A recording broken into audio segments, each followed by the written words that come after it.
Hello, this is Andrew Rochford, host of the Rochford Files on YouTube, also live streaming on Twitch and Twitter as well. And I know that I haven't really uh, gotten to recording videos as frequently as I would have liked this week. So I'm going to choose to record on a topic that I probably should have done a few days ago, but I still think this stuff is very relevant to discuss. And also, I think this was another thing that I missed progression of when I was on my 3+ month hiatus for most of last year. So let's get into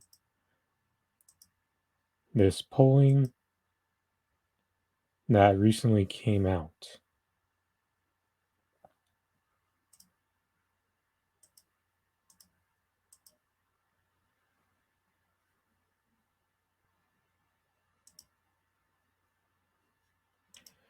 And this comes from uh, Rasmussen, a polling that tends to have a bit of a Republican bias, but what you'll notice here is this is pretty irrelevant because Democrats are nearly as right wing as Republicans are these days.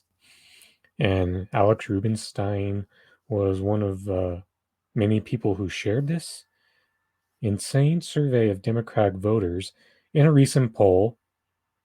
55% support fines against unvaxxed, 59% support house arrest, 48% support prison for questioning vax efficacy on social media. 45% support internment camps. 47% support surveillance. 29% support the state taking their kids.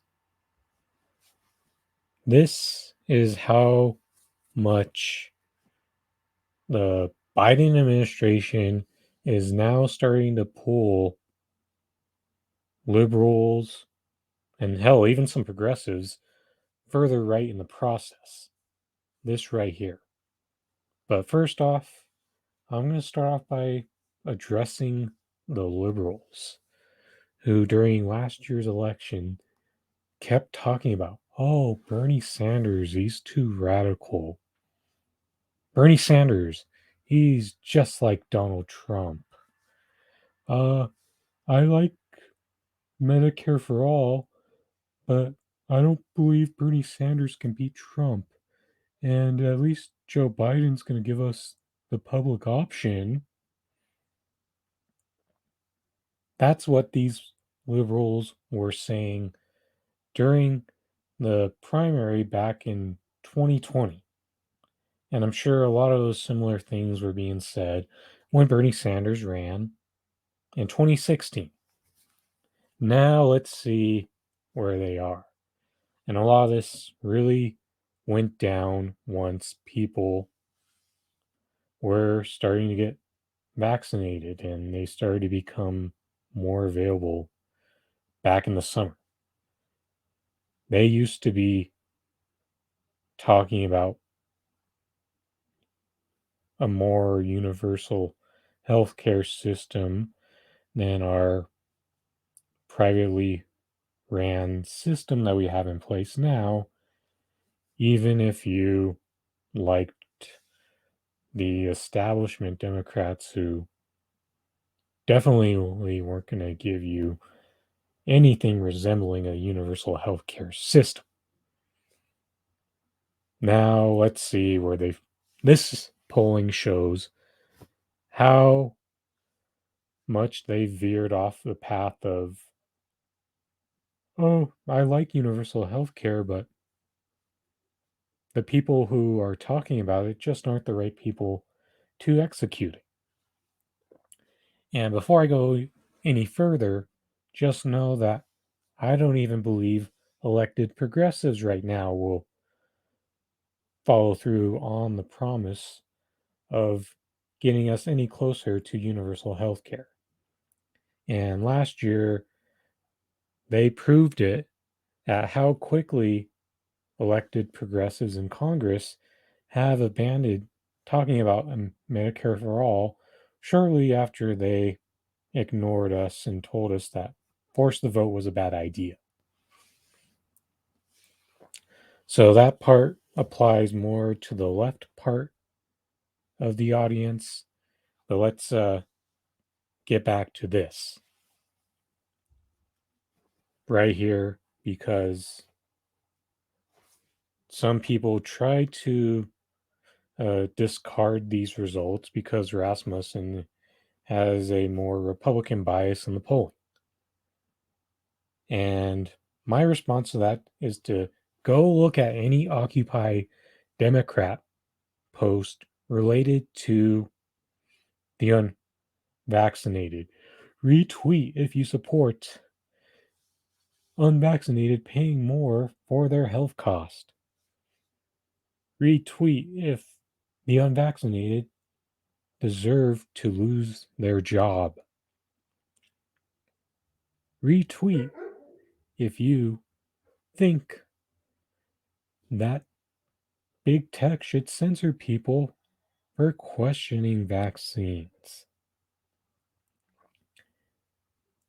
That's an example of how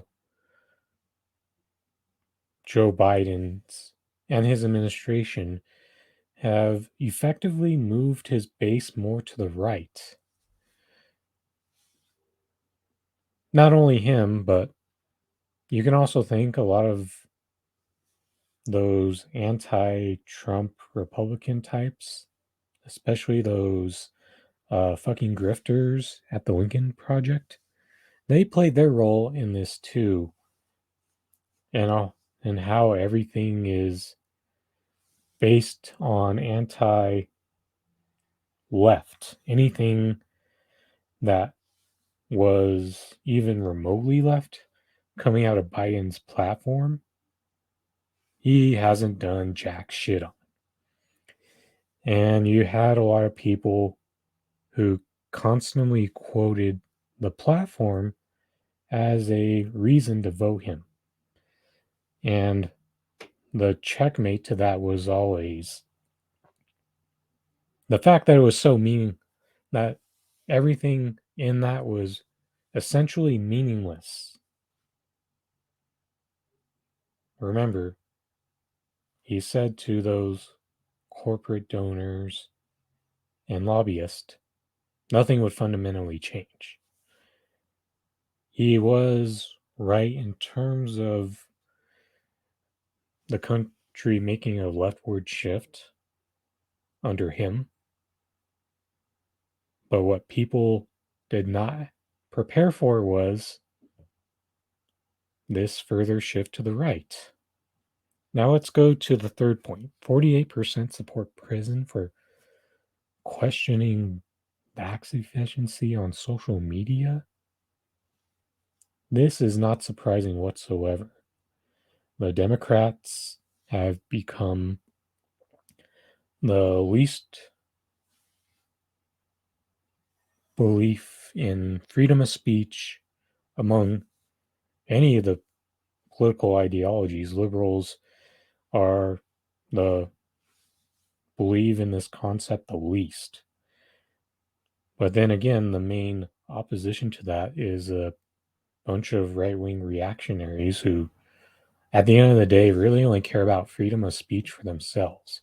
Because when it's a socialist or a communist getting deplatformed, they're silent. They don't give a fuck.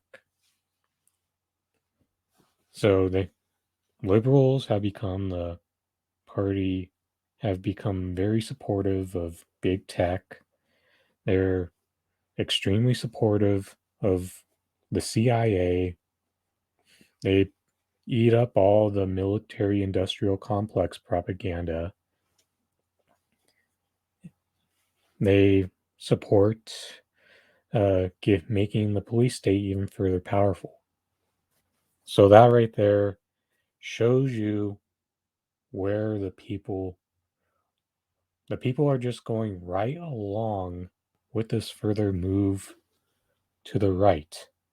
And that's scary because there was a very valid case to not fight against the neoliberals.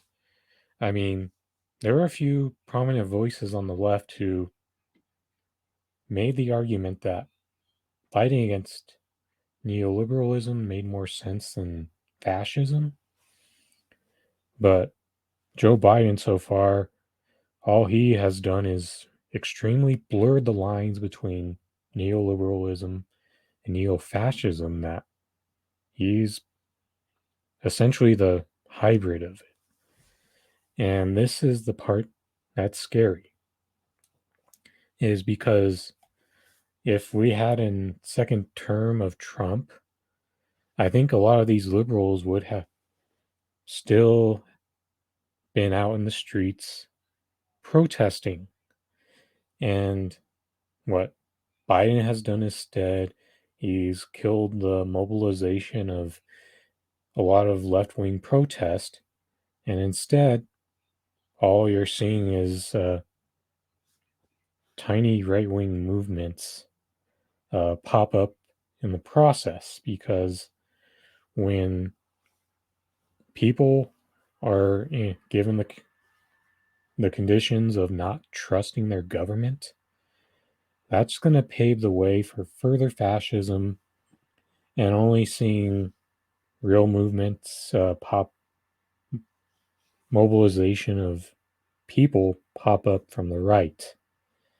And what we do know is mainstream media is definitely going to give some time to that, while historically we've seen them black out the left wing movements that have tried to pop up. I mean, the left has tried to organize some movements, and we are seeing the struggle of doing that right now. Specifically, last summer with the marches for Medicare for All, we've seen other organizing such as the General Strike Summits by the Revolutionary Blackout Network back in November of last year. But now it's time to take it to this next point I want to make, and it's related to the vaccine mandates. I haven't talked a lot about that, but just know that I am a socialist who is anti vaccine mandates, because what we see here is actual socialist countries like China and Cuba, Vietnam. They are able to get high vaccination rates from their people because there is a something that just doesn't exist here in the United States, a real sense of trust in the government. And when you've seen the constant lies, it doesn't matter which side of the core of the coin is leading the propaganda, the narrative, when only some of the people have any level of trust in it. And when there's so many bad conditions to deal with, this is just a cover up. Mandates are really just a cover up over so many more problems that the poor working class have. And I wanted to show you why it's a. I'm going to switch over to this recent tweet from Kim Iversen a couple weeks ago. In a reply, she said, "I'm voting straight Republican, not third party, not a write in. I want the best shot at ending authoritarian mandates, vaccine passports, and censorship. Nothing matters more to me at this moment than stopping these authoritarians." And some of the people on the left call this a max off moment for Kim Iversen.